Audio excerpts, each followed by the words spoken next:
Celluloid के सितारे।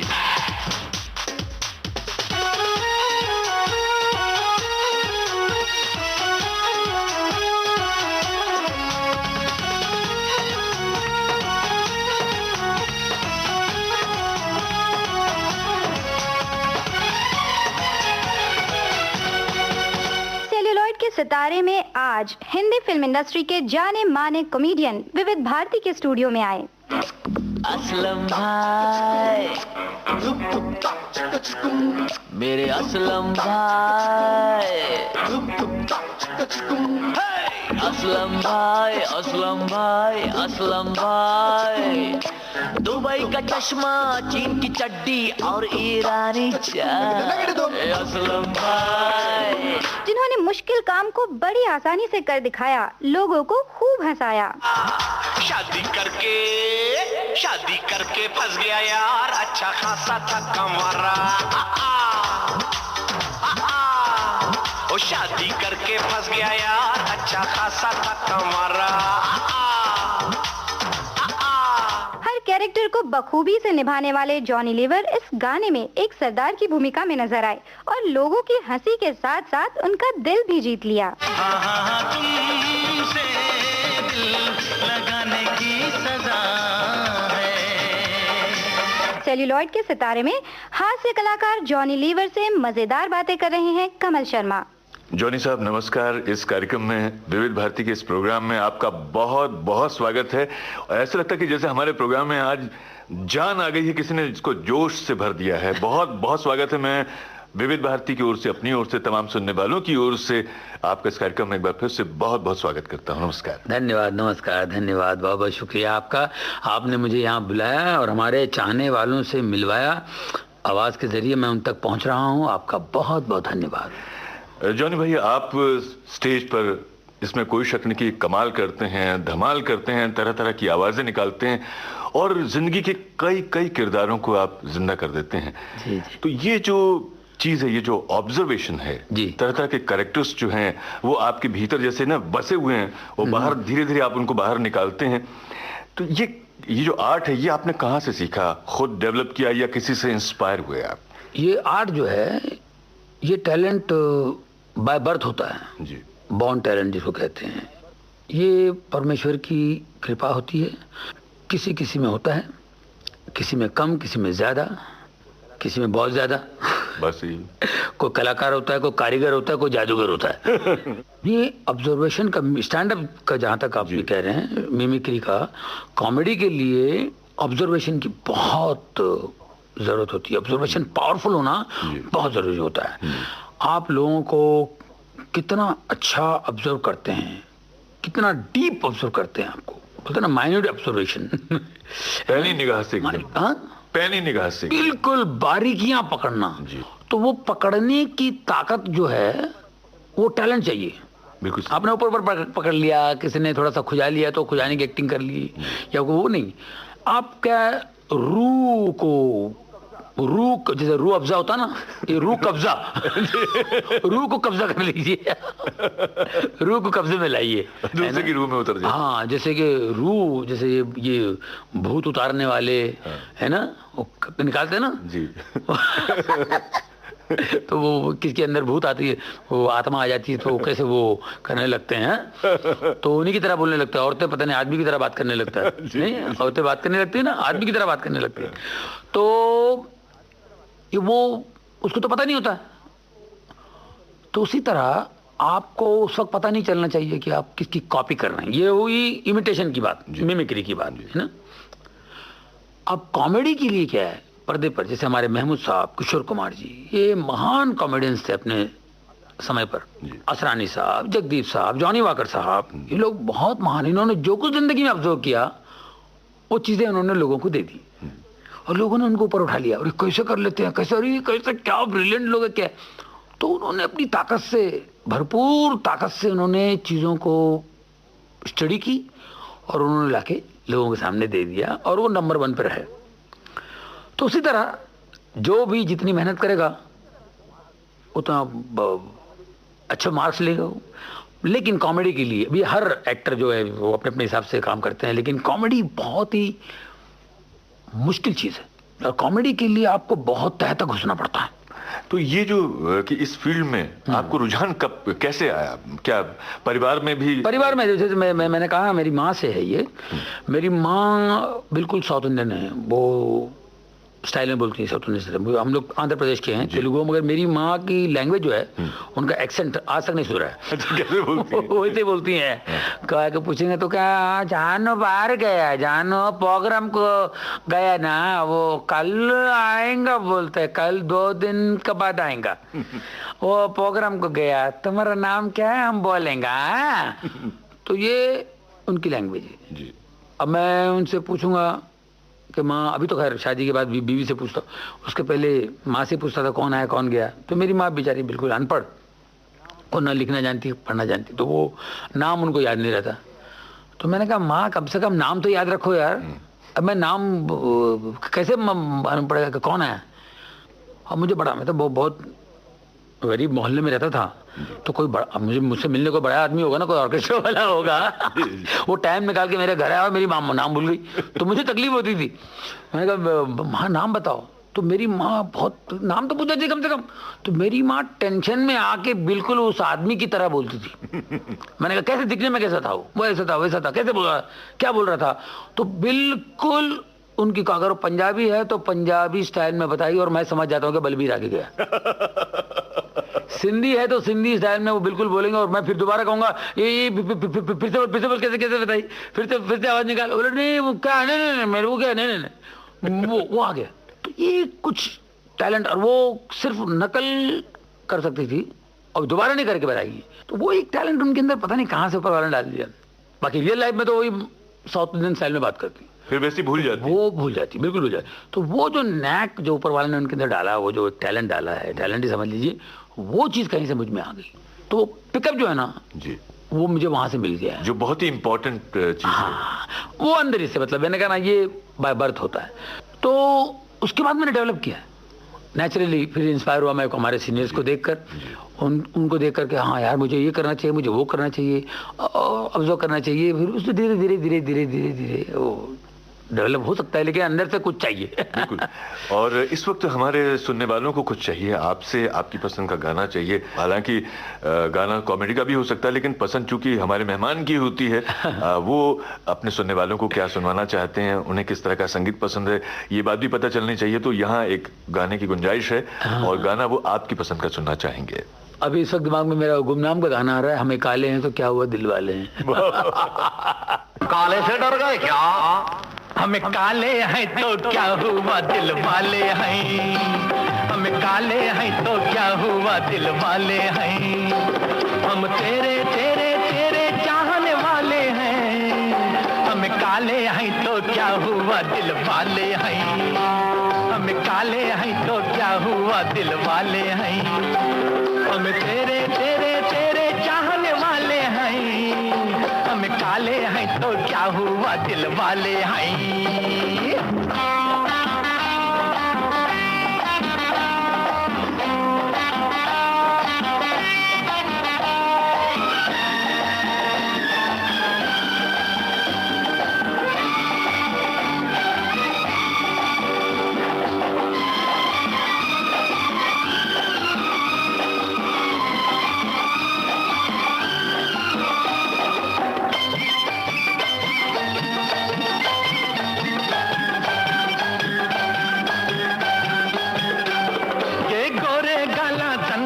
ये रेशमी बाला तंदाना, ये 16 साला तंदाना, है तेरे ख्याला तंदाना,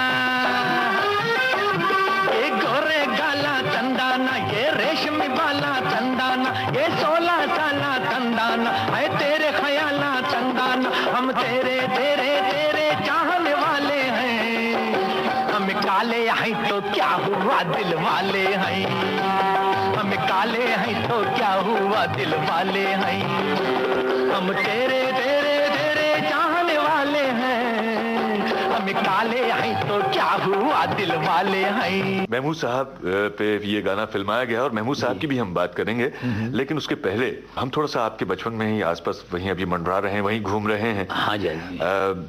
मैं समझता हूँ कि आप अपनी जिंदगी में जिन लोगों से मिलते हैं, आस पड़ोस होता है, और उनको भी ध्यान से जब हम देखते हैं वो भी हमारी स्मृतियों में बस जाते हैं, उनसे भी हम बहुत कुछ सीखते हैं, उनका चाल ढाल बोलने का ढंग है। तो आपका बचपन जहाँ बीता है शायद वहां से भी आपने बहुत सारी चीजें उठाई होंगी। बिल्कुल बिल्कुल बिल्कुल बिल्कुल। मैं आज जो भी कुछ हूँ मेरे एरिया की वजह से हूँ, जहाँ मैं रहता था। मैं पैदा हुआ Matunga labour camp, Dharavi division में आता है, बिल्कुल लग करके। तो वहाँ 9 साल की उम्र तक वहाँ था। उसके बाद मैं किंग सर्कल चला गया, सुंदर नगर, झोपड़पट्टी, जो आज तक अभी बिल्डिंगें बन गई वहाँ पे। मेरा कमरा आज भी है उधर। अच्छा। मेरा झोपड़ा अभी भी है वहाँ पे। तो वहाँ जाते हैं आप? जाता हूँ, बिल्कुल जाता हूँ। वहाँ नहीं जाऊँगा तो मुझे मार डालेंगे पकड़ के।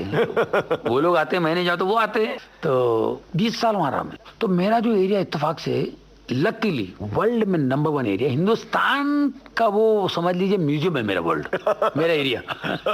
हिंदुस्तान का म्यूजियम है।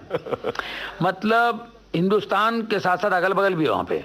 आप ले लीजिए कश्मीर से लेकर के कन्याकुमारी तक लोग हमारे यहाँ एग्जैक्टली मैप की तरह। अच्छा। मैप की तरह। कश्मीरी भी हमारे यहाँ, पंजाबी भी हैं, सिंधी भी हैं, गुजराती, नेपाली, और यूपी, कर्नाटक, तमिल, मलयाली, तेलुगु, और सब सब सब, सब नीचे जाकर कोने में एकदम कोपचे में जाएंगे आप, 3-4 घर हैं श्रीलंका के। श्रीलंकन भी वहाँ पे। तो ये पूरा इंडिया का मैप, और सब लोग वहाँ थे। और बचपन से उनके साथ रहना, उन लोगों के साथ में बातें करना, उनके हर फंक्शन को अटेंड करना, और उनका घरेलू संबंध सबके साथ। अब मेरे एरिया में जाइए, सब लोग बोलेंगे अपना जवानी, अपना जवानी, अपना जवानी। उनका कोई भी फंक्शन हो, बर्थडे हो, किसी का क्या हो, किसी का क्या हो, मुस्लिम्स का कोई फंक्शन हो, हमारा कोई वहाँ पे क्रिश्चियंस का, जैसे पूरा क्रिश्चियन का पूरा मामला मैं ही करता था वहाँ पे जी।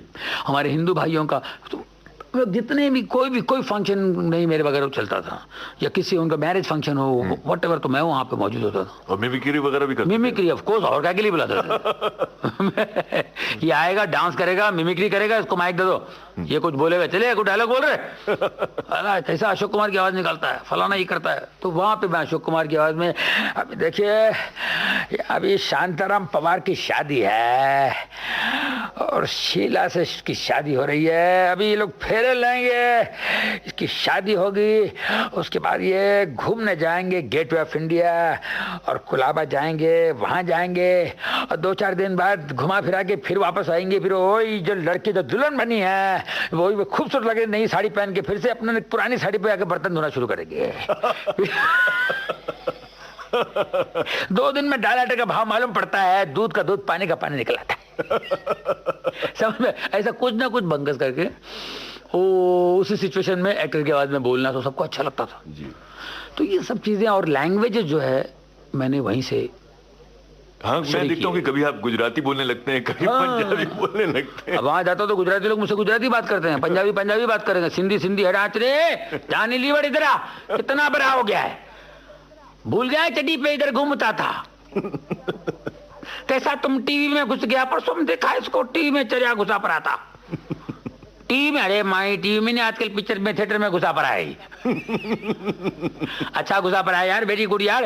यार हमारा छोकरा ब्रेक डांस करता है, उसको भी किधर घुसा दियो। बोले देखना पड़ेगा, अरे देखो नहीं यार हमारा खुद का छोकरा है, अच्छा ब्रेक डांस करता है वो, उसको किधर घुसेर दियो। नहीं देखो, अरे देखो नहीं यार, तुम एक्टर लोग हो, तुम लोगों का कोई टाइम का भरोसा होता है क्या? आज है कल नहीं है, अभी पिक्चर है कल नहीं है, तुम लोगों का टाइम कभी भी खराब आ सकता है, इसलिए बोलता उसको घुसेर दियो, फिर तुम्हारा टाइम खराब होगा, वो तुमको किधर भी घुसे देगा। एक दूसरे को घुसेरना चाहिए ना। तो ऐसे से लोग मिल जाते हैं, हमारे मराठी भाई मिल जाएंगे वहाँ पे, उनको लगता है ये अपना ही है। अच्छा, यूपी मराठी यूपी वाले भी, हाँ कहाँ जा रहा है छोरो, भाई यहाँ को आजा छोरो छोरो छोरो छोरो। मैं तो कह रहा था कि ये छोरो एक दिन बहुत बड़ा एक्टर बनोगो और बनागो, वो मथुरा के लोग हैं यहाँ के, है ना। अब वो मियाँ भाई लोग हमारे यहाँ के बिजनौर के कसाई लोग हैं। क्या बोलते क्या? अब कहाँ को जा रही है अबे जोनी, अबे बोल गया क्या? अब तो तुझे याद आ रही है कि नहीं आ रही है तुझको? अबे इतना था तू अबे इतना सा घर में आने का, खिचड़ा खा रही है कि नहीं? अबे खा का खिचड़ा, अबे खा ले, अबे कबाब बना के दोगे, खा ले, बैठ जा। अब अम्मा बुला रही है, अम्मा। अरे अम्मा कैसी है तू? अरे बेटा तू कैसा है? तेरे को पिक्चर में देख तो बड़ी खुशी होती है। अब कैसा कर रही है तू? कितना सा आ रही है तू? अब ये वो अपना बिजनौर का लैंग्वेज हो गया, पंजाबी हमारे भाई, महाराष्ट्र भाई, कुछ वहाँ महाराष्ट्रियों में भी अलग अलग किस्म के हमारे, कोई कराड़, सांगली के, कोल्हापुरी। अरे जानी, अरे किती मोठं झालंस रे तू बाबा रे, कसा असतोस रे बाबा, येण्यासारखं करतेस तू। फिर मालवनी है, अरे इलो बघ आपलं जानू इलो, अहो जानी आपलं जानी इलो, अरे कसं कसं करता तो बद्य खायचो येड्यासारखा, कसा होता था कसं झालो। मालवानी को बोल रहा है, तो क्या बोल रहे हैं? गुजराती भाई, हमारे गुजराती लोगों का काठियावाड़ी थे हमारे यहाँ। आलो सो सोने आपड़ो, आता पिक्चर में आवશે ને સોની ના કોમેડી કરે છે ને બહુ કોમિક્સ અહીંયા આવી ઘરને ઘરે કે આ બેસા ને પાણી પાણી સાહેબ પી લે ને અને મોટા માણસ થઈ ગયો ને અલા જો मुझे मद्रासी तमिल वाला ना डे जानिंग वाला डे ना यार यहाँ पेरियाले चाय बैठने दे खाने चाय पी के जाने का। मलयाली दुकान वाले मलयाली होते ना, बीड़ी वीड़ी बेचने वाले, हमारे छोटा सा शॉप होता था वो मलयाली। मैं ये देखे चौकरे बे के पहले छोटे थे हमारे पहले चिक्की का भरने कॉल थे, पूरा चिक्की का भरने कॉल के चिक्की का थे, पूरा बिस्किट का पूरा भरने कॉल के। ये बहुत जो कॉमेडी के करते थे बच्चे बड़े से, ये डांस का इसके बहुत जोगे बहुत नहीं बोले, एक दिन ये बहुत बड़े एक्टर बनेंगे, साला बन गए, देखो कितने बजने बढ़ गए मेरे को, अभी भी इस वजह नहीं होता मेरे आंख का ऊपर है। तो ये सारी लैंग्वेजेस जो है पूरे हमारे एरिया से मिली है। नेपाली वाले वो देखो यू आई इसका बाप, इस दूनी का दूनी लीवर का बाप, मैं दारू को आटे पे दारू पीता था, बहुत आता था ये छोकरा नाता था, कोई भी घर हमारे ये अंदर नाता था, ये बहुत आता बन गया है, ये भगवान का मेहरबानी है, सुबह शरीर बनता है ये कितना आता है, ये आप नेपाल का भी खूब भी करता था के भन्छ भने कस्तो छ राम्रो छ ठिक छ भने हाम्रो भित्र हान्छ हो। तो ऐसे ये छोकरा सुबह से बात करता है, अभी देखो ऐसा बन गया ये। तो ये सब चीजें हमको हमारे इनके प्यार ने, इनकी मोहब्बत ने यहाँ तक लाया है, लैंग्वेजेस जो है। जॉनी भाई मुझे जहाँ तक सुनने में आया कि कभी कोई अफ्रीकी आपको मिल गया था और उसकी जबान आपको नहीं मालूम थी, लेकिन आपने उसके साथ में आधा घंटा बात की। हाँ वो अफ्रीकन से बात की मैंने। हम लोग आ रहे थे कहीं से, अफ्रीका से आ रहे थे हम लोग, तो मेरे बाजू में एक अफ्रीकन बैठा था और हमारा ग्रुप सब बैठे हुए थे अगल बगल में, सब म्यूजिशियंस हमारे आर्टिस्ट लोग। मेरे बाजू में काला बैठा हुआ है और वैसे सब परेशान कि जॉनी के बाजू में काला बैठ गया, जॉनी की छुट्टी हो गई 3 घंटे काले के साथ। अब वो काला बार बार सो रहा था, वो सो रहा था और फ्लाइट दिल्ली थी, फ्लाइट एक ही जगह खड़ी थी एयरपोर्ट पे, तो बिल्कुल बाहर रोड पे रनवे पे खड़ी थी और वो फ्लाइट उड़ने रहती है। सो के बार बार आंख उठाया, उठ के देखे बाहर कि फ्लाइट खड़ी है और मुझसे बोले, मेरे बाहर घुघरू थे ना, तो उसको लगा मैं भी कोई अफ्रीकन होगा। 1980 की बात बता रहा हूँ मैं, बहुत घुंघरालू बाल थे मेरे, तो उसको लगा मैं भी अफ्रीकन होगा। देखो मेरे से शुरू हो गया, मैं एक बार कुछ बोला नहीं उसको, फिर उसने मेरे पूछा ये कूला, अब एंड में कूला कूला बोले। अब कूला कूला बोला, मैंने कूला कूला को रिपीट कर दिया, मैं बोला कूला कूला, तो उसने फिर शुरू किया कूला कूला मत मैं टमाटा, तो मैंने टमाटा बोला, वो टमाटर से फिर शुरू हो गया।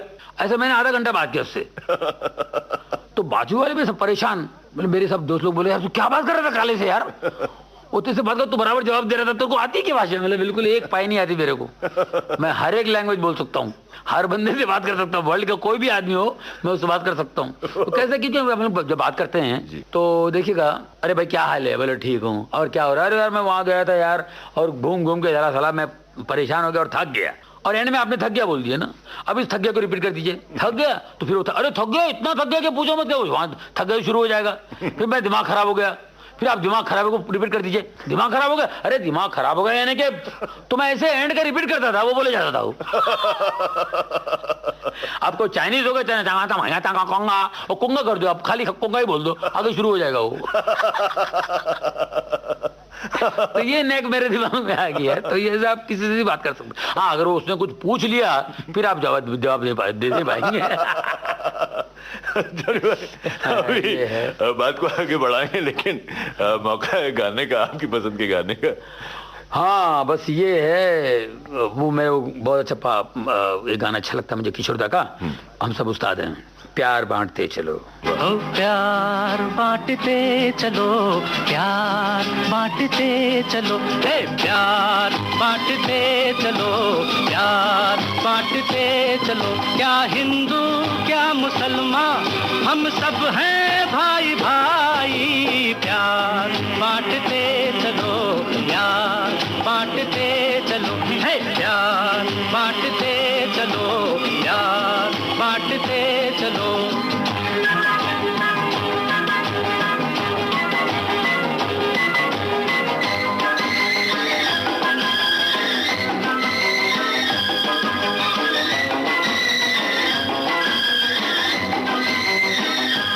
प्यार है जिंदगी की निशानी, ये बुजुर्गों का कहना है यारो, एक ही साज के तार हैं सब, हमको मिलजुल के रहना है यारो, ये प्यार है जिंदगी की निशानी, ये बुजुर्गों का कहना है यारो, एक ही साज के तार हैं सब, हमको मिलजुल के रहना है यारो, हे सोचो कल क्या थे, देखो अब क्या हो तुमको, ये न डूबे कहीं अपनी ये लड़ाई, प्यार बांटते चलो, प्यार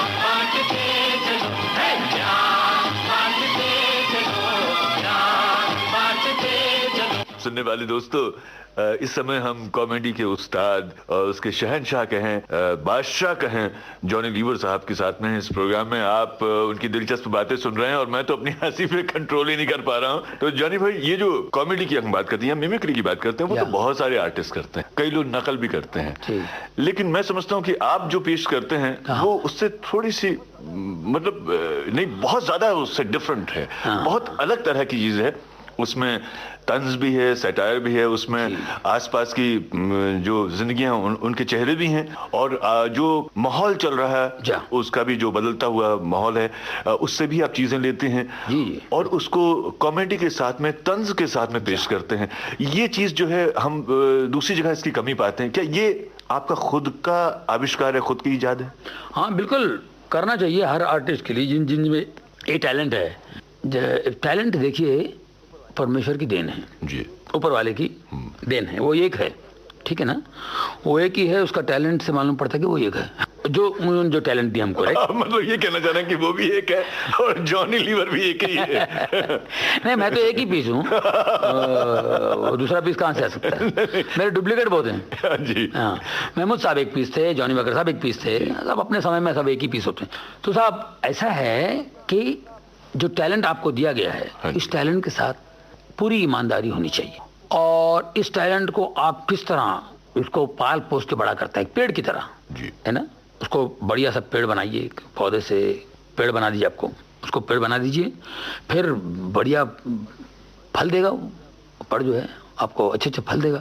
तो ये मैंने सोचा है, तो मैंने क्यों ना इसको अच्छी तरह करूं, इस टैलेंट का मैं सही उपयोग करूंगा, है ना। अगर है तो लोग मेरी तारीफ करने लगे, बोले यार आप क्या हूबहू कॉपी करते हो, फलाना करते हो, हूबहू कॉपी तो करता हूं, इसके आगे क्या है? इसके आगे ये है कि अब समाज ने आपको बहुत कुछ दिया है, समाज को आप क्या देते हैं, तो समाज की बातें समाज को दीजिए, और कोई अच्छी बात आ सकता है टैलेंट के जरिए बोलिए। ये नेता लोग जो है, नेता और अभिनेता, अभिनेता जो है वो अपनी तरफ से बताते रहते हैं और अभिनेता अपने टैलेंट के जरिए बताता है। अभिनेता भी नेता बन जाते हैं और कई बार नेता खुद अभिनेता होते हैं। हाँ जी जी, अभिनय बहुत करते हैं। जी जी जी। और मुझे लोग कहते हैं कि आप भी नेता बनेंगे क्या? मतलब मैं अभिनेता हूँ, 4 अक्षर हैं, नेता बन जाऊंगा 2 अक्षर गुल हो जाएंगे, मैं क्यों काटूं अपने आप को भाई? और अभी तो फिलहाल नेता ही हूँ। नेता ही है, अभिनेता नेता हूँ, लेता नहीं हूँ। तो उसमें क्या है कि तंज़ो मज़ाक, तो तंज़ो मज़ाक जो है, तंज़ो मज़ाक ये क्या बोलते हैं? बिल्कुल। हाँ, ये होना चाहिए, तंज आना चाहिए और मैसेज आना चाहिए इसमें। और ये तो सामने वाले की आप जब कॉपी करते हैं, उसकी उनकी रूह को आप अंदर लेते हैं तो सामने वाला अप्रिशिएट करता है। मतलब आप उसकी रूह को अपने कब्जे में कर लेते हैं। तो वो लगता है अरे बाप रे, उनके घर वाले, वो अगर नहीं माने तो घर वाले हंस के मर जाएंगे। मैंने जगदीप साहब की नकल की थी जी, उनकी मिसेज के सामने, भाभी जी को मैंने बताया जी, उनकी नकल करके। वो बोलते जॉनी भाई तुम तो उनसे अच्छा कर रहे हो। बहुत बड़ा कॉम्प्लीमेंट, बेहतरीन कॉम्प्लीमेंट, मैंने जगदीप भाई को भी बताया। तो ये वो तो है, अब उसके आगे क्या है जी, उसके आगे हमको जाना चाहिए। तो कुछ समाज की बातें, कुछ अपनी बातें ऐड करके जिसमें सच्चाई हो, है ना? बिल्कुल सही बात। तो उससे क्या होता है, सामने वाले को अच्छा लगता है, लोग एंजॉय करते हैं।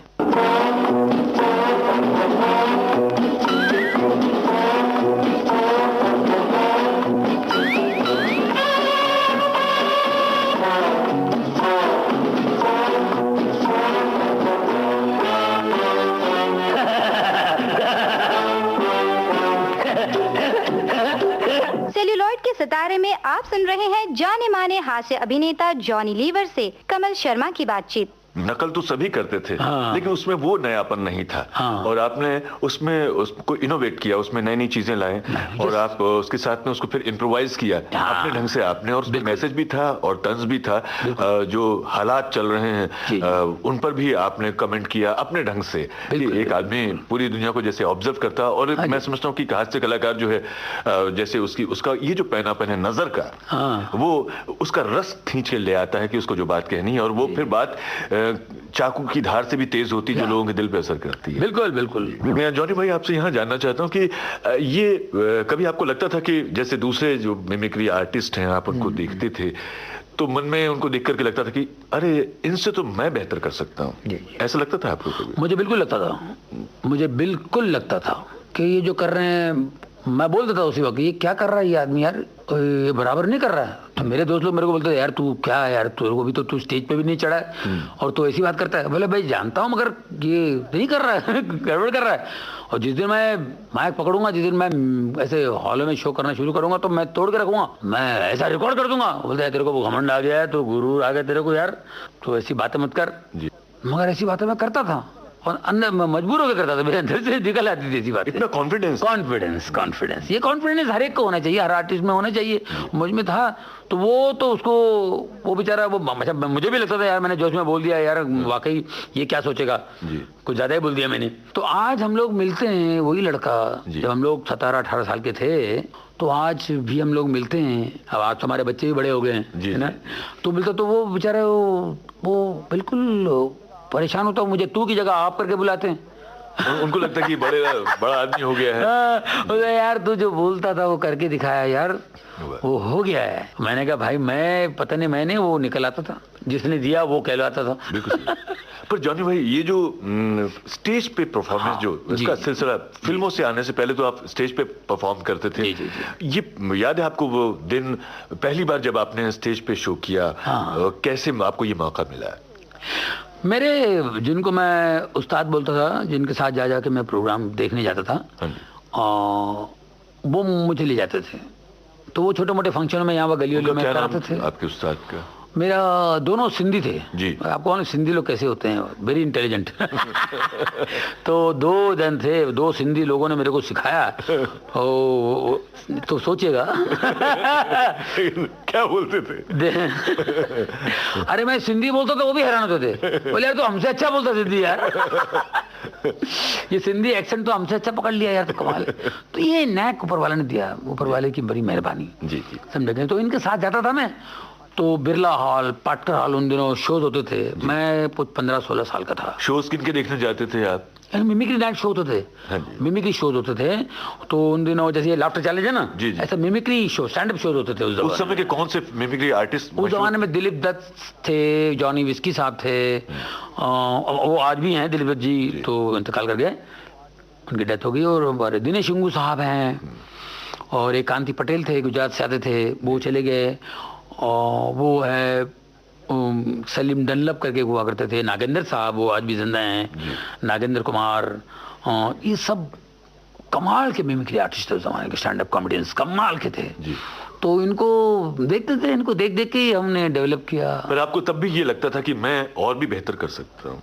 नहीं, वो टाइम पे नहीं, वो उनको देख के नहीं, जो दूसरे आते थे ना, उनके बाद के जो जनरेशन है, उनको देख के लगता था मैं इनसे बेहतर कर सकता हूँ। वो लोग तो बहुत ही मंजे हुए थे, दे वर ऑल टॉप इसमें थे।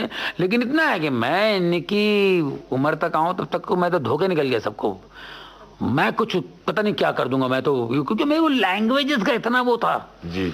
और मेरे में था, मैं डांस करता था, मैं आड़े तड़े डांस करता था। मैं कहीं भी पिकनिक में जाता, स्कूल के पिकनिक में, जो विहार लेक वगैरह, मैं नाचता था तो पूरा पिकनिक, जितने लोग पिकनिक में आए हुए थे बाहर के इधर उधर के, सब मुझे देखने खड़े होते थे। मैं अजीब अजीब हरकतें करता था, ओ कुछ पेट फुआ के और मुंह टेढ़ा उड़ा करके अजीब अजीब आड़ा टेढ़ा डांस करता था, गिड्ढा हो जाता था फलाना, वो बचपन से मैं ये करता था। तो ये सब चीजें थी मेरे अंदर। तो मेरे को लगता था यार मैं जब करूँगा तो कुछ अलग ही करूँगा। तो ये एक बात थी मेरे अंदर, तो मुझे लगता था कि मैं कुछ करूँगा। वैसे कहते हैं तो आज वाकई लोगों ने बहुत प्यार दिया, लोगों ने इस चीज़ को सराहा। और लोग अगर मुझे प्यार ना करते, मेरा हौसला नहीं बढ़ाते, तो मैं शायद नहीं कर पाता। नहीं, ये बात तो आज भी लोग कहते हैं कि हंसी की अगर बात आती है, हास्य की, हाँ जी। कमाल की बात आती है, तो उसका पर्याय है जॉनी लीवर। और जैसे एक्टर होता है वो तो अपनी पूरी बॉडी से, उसकी एक लैंग्वेज होती है, बॉडी से बहुत सारी चीजें एक्सप्रेस करता है। आपके पास में वॉइस भी है। कई लोग तो अपनी पूरी बॉडी का इस्तेमाल भी नहीं जानते, सिर्फ हाथों का या आंखें। लेकिन जब हम जॉनी लीवर साहब को देखते हैं तो पूरी बॉडी बोलती है। जी। आवाज तो बोलती है, आंखें बोलती है, चेहरा बोलता है, हर चीज बोलती है। मतलब जैसे लगता है कि पूरा शरीर बोल रहा है। जी, बहुत खर्चा किया मैंने उस पे। जैसे आपने फिल्म देखी अनाड़ी नंबर 1 जी, उसमें मैंने दिलेर मेहंदी साहब को कॉपी की। तो वो एक्सटेम्पोर था, कुछ क्या करने वाला हूँ मुझे खुद को नहीं पता। मैं मद्रास में था, तो मेरा डायरेक्टर बोलता कुछ करना है, क्या करोगे जॉनी, क्या करोगे यार, कुछ करो। तो मेरा दोस्त था डायरेक्टर, प्रोड्यूसर डायरेक्टर। तो मैंने कहा देखो ना, कुछ होगा, ऊपर वाला कुछ करेगा, गॉड इज ग्रेट। मैंने कहा काम करो, दिलेर मेहंदी का ड्रेस बना लो, मैं दिलेर मेहंदी कुछ करूंगा। मैं पहुंचा चांदी वाली स्टूडियो यहाँ पे, वहां पहुंच के वहां तक पता नहीं कि मैं क्या बोलने वाला हूँ, क्या करने वाला हूँ। तो उधर के उधर ही मैं टेप मंगाया, मैंने कहा वो तुनक ले आओ। तो वो टेप मंगा के फिर मैं शुरू हो गया, एक्सटेम्पोर कैमरा ऑन, और मैं बोलता गया।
ऊपर वाले की बड़ी कृपा है साहब, हम कलाकारों सभी कलाकारों पे। जी। ये मेरे लिए बहुत चैलेंजिंग वाली बात थी। और कमाल का आज भी वो आप मेरे डायरेक्टर से पूछेंगे तो वो मैं जो कह रहा हूँ इससे ज्यादा वो बताएंगे आपको, क्योंकि ये जो मैं कह रहा हूँ सच्चाई है। जी जी जी। तो ये कई बार हम कलाकारों को कोई अहंकार नहीं आना चाहिए, क्योंकि मैं खुद कह रहा हूँ ये चीज उस वक्त आया कहाँ से, मैंने सोचा भी नहीं था। जी। तो ये आ जाती है। हाँ, ये कॉन्फिडेंस है कि कुछ ना कुछ मैं करूँगा, कुछ हो जाएगा। अब क्या हो जाएगा वो जाने। तो अभी वैसे यहाँ भी कुछ होने की गुंजाइश है, तो जॉनी भाई यहाँ भी कुछ होना चाहिए। और हमारे सुनने वालों को इंतजार है आपकी पसंद के गाने का। हाँ, लोगों ने बड़ा दिल दिया भाई, तो मैं तो लोगों के लिए जान भी देने को हाजिर हूँ। दिल चीज क्या है, आप मेरी जान लीजिए। क्या बात है। अब इसमें आपने तो कहते हैं ना, वो कहते हैं लाजवाब कर देते हैं, बोलते नहीं बनता, मैं क्या बोलूं इस पे। इससे बेहतरीन चीज नजराना। रेखा पार कर लीजिए और रेखा जी को दिखाइए। जॉनी भाई, जब फिल्मों पे आने से पहले जब आप स्टेज पे प्रोग्राम किया करते थे, किसी फिल्म कलाकार ने, फिल्म आर्टिस्ट ने आपकी परफॉर्मेंस देख कभी कोई रिएक्शन दिया? उस समय फिल्म के आर्टिस्ट आते थे देखने के लिए। बिल्कुल, देखिए मैं जब परफॉर्म करता था तो उसमें एज ए गेस्ट दिलीप साहब। अच्छा। दिलीप साहब एक दो बार आए थे, तो बाप रे बाप वो इतने खुश हुए। मेरे को, जॉनी तुम दोबारा भी आओगे? मैंने कहा पूछता हूँ, नहीं अगर तुम दोबारा आने वाले हो तो मैं रुकूंगा, नहीं चला जाऊंगा। तो दिलीप साहब ने कहा कि मैं रुकूंगा, अगर जॉनी करता है तो मैं रुकूंगा। तो मुझे दोबारा एक और एंट्री जी मुझे करना पड़ा। तो उन्होंने बड़ी तारीफ की, मुझे पकड़ के बताया कि ये लड़का जो है फलाना, उन्होंने बहुत बहुत तारीफ की। वो तस्वीर आज भी रखी उन्होंने बड़ा करके, मेरा अपना एक छोटा स्टूडियो है उसमें रखा हुआ है। उनसे वैसे आपकी अलग से मुलाकात हुई कभी, व्यक्तिगत रूप से घर में आना जाना कभी ऐसा? व्यक्तिगत रूप में वो मुझे बहुत प्यार करते हैं, घर बुलाते हैं, घर जाता हूँ मैं कभी, और फिर हम लोग शोज में बाहर मिलते हैं तो वो मुझे छोड़ते नहीं हो जी। और कभी भी आप फंक्शन में मिलेंगे तो भाई आप लोग तो फैन हो, मगर मुझसे पूछेंगे कि मैं किसका फैन हूँ तो वो जॉनी लीवर है भाई, मैं इनका बहुत बड़ा फैन हूँ, ये मेरा पार्टनर है, क्या क्या वो बोलते हैं। तो ये बहुत बड़ी बात है। और आपसे अपनी पर्सनल बातें कभी शेयर की हैं? बिल्कुल शेयर करते हैं, वो अपनी सारी बातें बताते हैं, वो स्ट्रगल पीरियड में वो कैसे कैसे कहाँ कहाँ जाते थे जी, कैसे उन्होंने शुरू किए, सब उन्होंने बताया। और कोई ऐसा यादगार किसी कलाकार का कि जो सिर्फ आपके लिए रुका हो कि मैं देख के जाऊंगा, शो मिल के जाऊंगा इनसे? जॉनी लीवर। संजीव कुमार जी उन्होंने भी बहुत एंजॉय किया। संजीव कुमार जी बहुत बड़े आर्टिस्ट, आपको तो पता ही है कितने बड़े फनकार थे वो जी। उसके अलावा वो भी स्टेज पे मिमिक्री करते थे, एक आध आइटम करते थे कभी। अच्छा। हाँ, कुछ एक मदारी वाला आइटम करते, मुझे याद है जी। तो वो उनको इसलिए मिमिक्री बहुत पसंद है। तो वो भी आइटम, एक बार आइटम चल रहा था तो वो बैठे ही नहीं, वो विंग में खड़े हो गए, बोले मैं अभी अंदर जाऊंगा तो फिर डिस्टर्ब होगा जॉनी को। तो पूरा विंग में देख के फिर जाके बैठ गए, है ना? क्या बात। तो ऐसे बहुत इस टैलेंट को मिमिक्री। संजीव कुमार के स्टाइल में जॉनी भाई से क्या कहा उस समय? फिर क्या, मैंने उनकी कॉपी की। वही मैं जानने, उनकी कॉपी की तो वो आ गए, मुझसे मिले स्टेज पर आके, जॉनी यार तूने मेरी कैसे कर लेते हो? खूब खूब, बिल्कुल ऐसा लग रहा था कि साला मैं खड़ा हूँ यार। एक बार फिर करके बताना यार, वो शोले वाला है। तो शोले की कॉपी मैंने की थी। वो शोले में बोलते हैं ना, धर्म जी बोलते हैं, ठाकुर साहब ये पैसे आप रख लीजिए। क्यों? पैसे तो हमें मिल जाएंगे, गब्बर को मार कर हमें पैसे तो गब्बर कर, तुम गब्बर को नहीं मारोगे, तुम लोग यहाँ गब्बर को मेरे हवाले करने आए हो। वादा करो गब्बर को मुझ तक पहुंचाओगे जिंदा। ये बिल्कुल हट की आवाज थी। क्या बात है, क्या बात। काफी आवाजें अलग अलग है ना, वेरिएशन होती है उनकी आवाज में। तो शोले में इन्होंने अपनी, ले जाओ इसे, 20 साल जेल में रहने के बाद सब भूल जाओगे गब्बर, यू नो। उसमें काफी वेरिएशन है, मैं बहुत पहले करता था जी, अभी गैप के बाद। तो हैरान हो गया यार, मैंने बड़ी मुश्किल से वो आवाज बनाई और तुमने ठप करके कर दिया। तो ये सहरा जो है उस टैलेंट को जाता है, उस मिमिक्री टैलेंट को जाता है जो परमेश्वर ने मुझे दी है। बिल्कुल सी बात है। और नॉट जॉनी लीवर को, ऐसे जॉनी लीवर बहुत आएंगे जाएंगे, लेकिन टैलेंट रहेगा वही। आपके उस ऑब्जर्वेशन को भी जाता है जो आपको, मैं समझता हूँ खून में मिला है, कि वो जो पहनापन है किसी कैरेक्टर को, बिल्कुल उसको ना कैसे एक्सरे कर लेना उसको। बिल्कुल करना चाहिए, उस पर मेहनत करोगे तो खुद ब खुद काम ही काम को सिखाता है।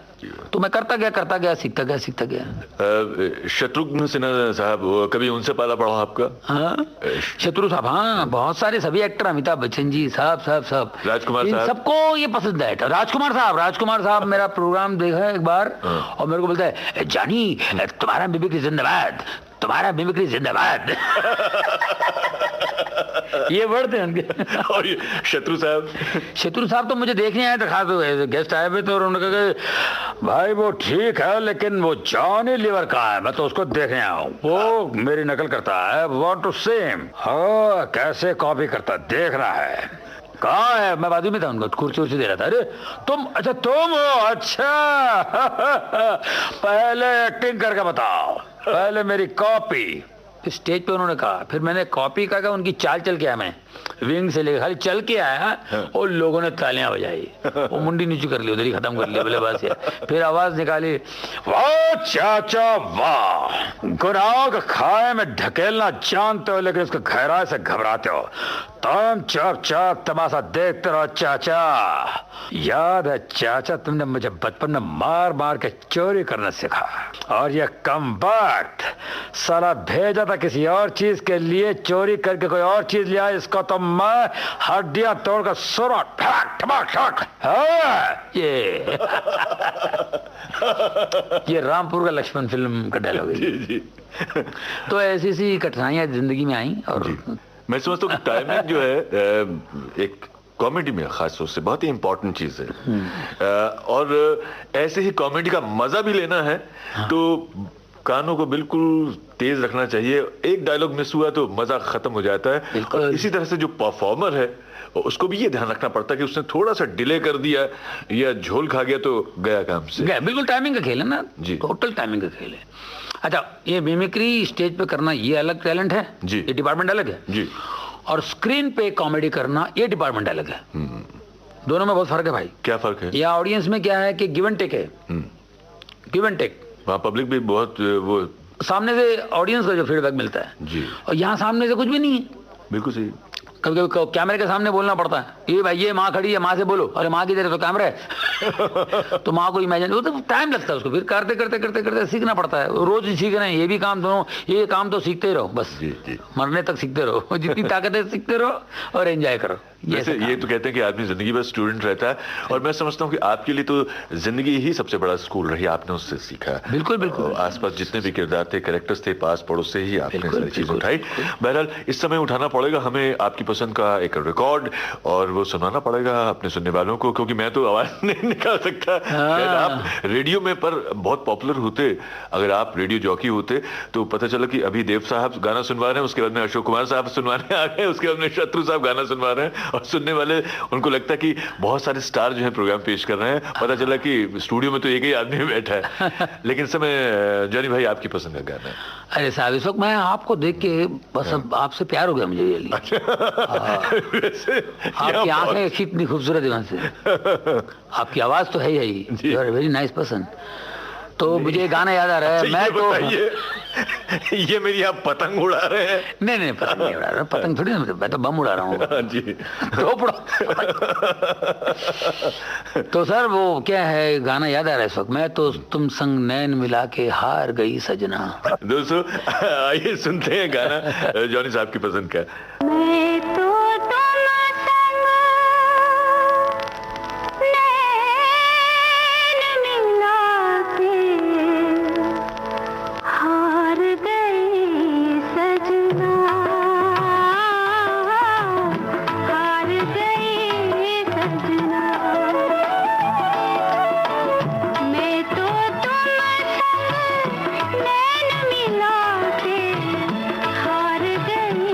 सजना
स्टेज पे से फिल्मों में आने के लिए आपको किसने इंस्पायर किया कि या किसी ने आपसे कहा कि आप में साहब बहुत टैलेंट है और आप यहाँ का हैं, आपको फिल्मों में आना चाहिए और फिल्मों में आप बहुत नाम कर सकते हैं, कोई ऐसी घटना है कि? देखिए, फिल्मों में आने का शौक हर एक को होता है और मैं जब स्टेज पे करता था तो स्टेज की बात तो फिल्मों में आना चाहिए, उसको फिल्मों में आने, आदमी उसके लिए कुछ भी करेगा, बेचारे धक्के खाएगा।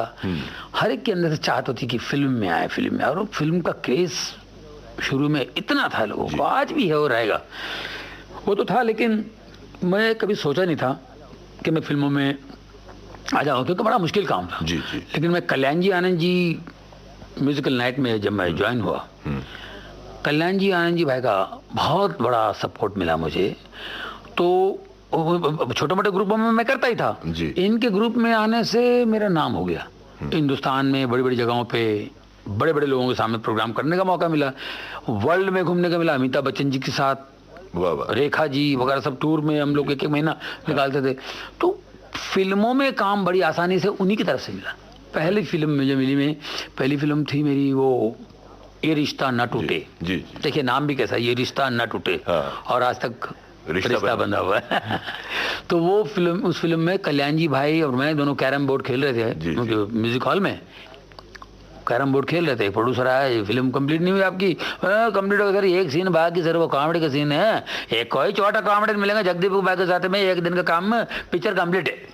बोले छोटा कॉमेडी यहाँ बैठा हुआ, छोटा ले जाइए, ये बहुत ही मोटा है, दिखने में छोटा है, इसको ले जाइए। तो उन्होंने कल्याण जी भाई बोला, अच्छा कोई बात नहीं, मैं लेके जाएगा। हाँ आप बोल रहे तो मैं ही लेके जा रहे। टिकट दिया, सीधा मद्रास पहुंच गया। और वहाँ मैंने काम किया, रात भर सोया नहीं, बुखार आ गया मुझे। अब यकीन कीजिए, मुझे बुखार आ गया। मैं बोला यार मैं भागूंगा यहाँ से, मेरे पास 100 रुपये थे, मैं तो स्टेशन जाने की तैयारी में था। वहाँ वो फिर उसने मेकअप करके मेरे को ले गया, ऐसा लगा था कि मुझे फांसी पे ले जा रहा है। इतना डरा हुआ था कि मैं क्या करूँगा कैमरे के सामने, बिल्कुल मुझे बुखार आ गया था। और आपके लिए वो माहौल भी बड़ा अलग सा था, अलग सा था, सब वो लगे पे। मुंबई रहता तो एक बार फिर भी अपना सा लगता, कोई मुझे जानने वाला नहीं वहाँ पे, वो घबराया हुआ था बिल्कुल। वहाँ मैंने काम किया, यार अच्छा यार सब अलग अलग लग रहा है, मैं भी कुछ अलग ही कर देता हूँ, चल। शुरू होके मैंने कुछ कर दिया, वेरी गुड। बोले यार इसको वेरी गुड बोला इसने, जो मैंने किया घबराहट के मारे उसको वेरी गुड बोला उसने। बोले यही करना है क्या? तो ठीक है मैं और गुड करता हूँ। वेरी वेरी गुड कर दिया। तो बोले यार he is very good, he is so talented.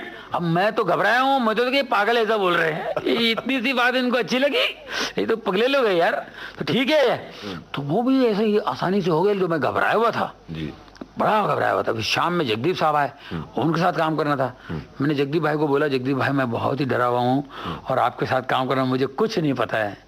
तो जगदीप भाई ने बड़ी अच्छी बात बोली, बोले कि देखिए जब हम जॉनी जब हम स्टेज पर आते हैं तो हमारी सेम हालत जो तुम्हारी इस वक्त हो रही है, हमारी हालत जब हम स्टेज पर आते हैं, हम स्टेज पर घबरा जाते हैं और तुम यहाँ घबरा रहे हो। दोनों एक है, एक काम करते हैं, दोनों आपस में मांडवाली कर लेते हैं। है ना? सेल्यूलॉइड के सितारे में आप सुन रहे हैं जाने माने हास्य अभिनेता जॉनी लीवर से कमल शर्मा की बातचीत। तो बताइए कैसी लगी ये बातचीत? हमें उम्मीद है कि आपका जी नहीं भरा होगा। तो इस मजेदार इंटरव्यू को हम अगले हफ्ते भी जारी रखेंगे, सुनना ना भूलिएगा सेल्यूलॉइड के सितारे में जॉनी लीवर को। इस कार्यक्रम के तकनीकी सहायक थे विंसी फर्नांडिस और विविध भारती की ओर से इसे प्रस्तुत किया कल्पना शेट्टी ने।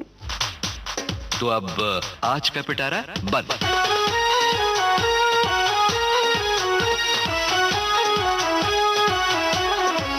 अगले हफ्ते फिर आएंगे सेल्यूलॉइड के सितारे। हर दिन सुनते रहिएगा पिटारा।